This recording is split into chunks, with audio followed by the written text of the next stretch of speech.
God is calling us to obedience, not the results. People are always looking for the results. God said, no, would you obey me? Pastor Swanzy is an energetic, cutting-edge speaker with a passion to impart godly wisdom and direction. And my whole ministry is to reach, to restore, and to release. As founder and president of Forerunners Generation International, it is a mission to inspire and awaken all denominations of the body of Christ. Pastor Swanzy didn't always have a wonderful life. His life in Ghana was filled with many trials and tribulation, but he always stayed faithful to God's calling on his life. Before coming to America, he was offered a full scholarship to play soccer, but declined and stuck to what God equipped him to do. When the time came, God spoke to me and said, son, the season is over.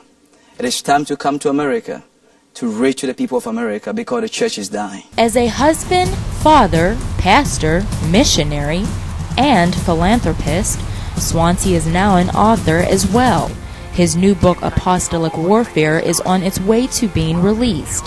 Swanzy has also appeared on a number of TV shows to share the message God has given him. I have seen people with all kinds of sicknesses being healed in my programs. I've seen people who have come to a place they want to just take their life away. In the midst of ministry, the Spirit of God will speak to me about them and I will just share. And I've seen churches restore, I've seen churches come to another level. Pastor Swanzy is quick to share his story to the masses.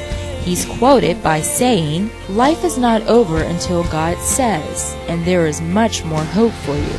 So I heard the Lord saying this.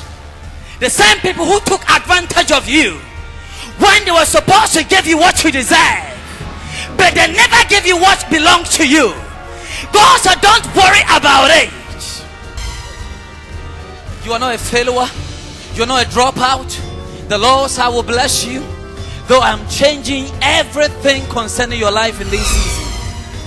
Whatever you are losing, you shall have a double portion.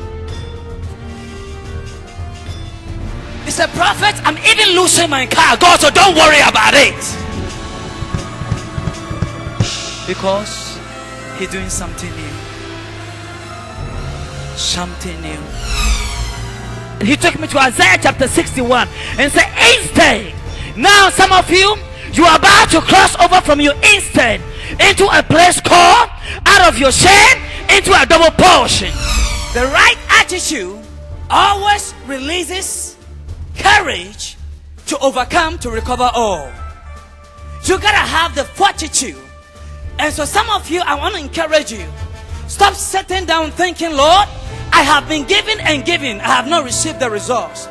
The problem is this. You have not spoke your blessings in. Anytime God is about to perform, he speaks first. And whenever he speaks, this is what he do. He wants to make a covenant with you. Before the blessings come, there's always a covenant. Abraham, there was a covenant. Joseph, there was a covenant. God said, where is your covenant with me? Why don't you begin to make a covenant right now with God and say, Lord, this is my covenant seed. Always come in this way. The giants keep on shouting, you're not qualified for that job, you are not good enough, you can't pay your bills, you can't save your marriage, you are losing your kids. Instead of your confusion, they shall rejoice in their portion. We are about to rejoice in our portion, because the confusion comes before the double portion take place. Whenever the confusion comes place, remember this, God is just positioning you for your portion. There'll be somebody there right now. I want to speak to you. There's a destiny in you. God want to make a difference. Don't give up. Keep on trusting him. Believe that he will make a way. Just go back to obedience. Start from obedience, and God will take you to where he wants to take you. May God bless you and keep you.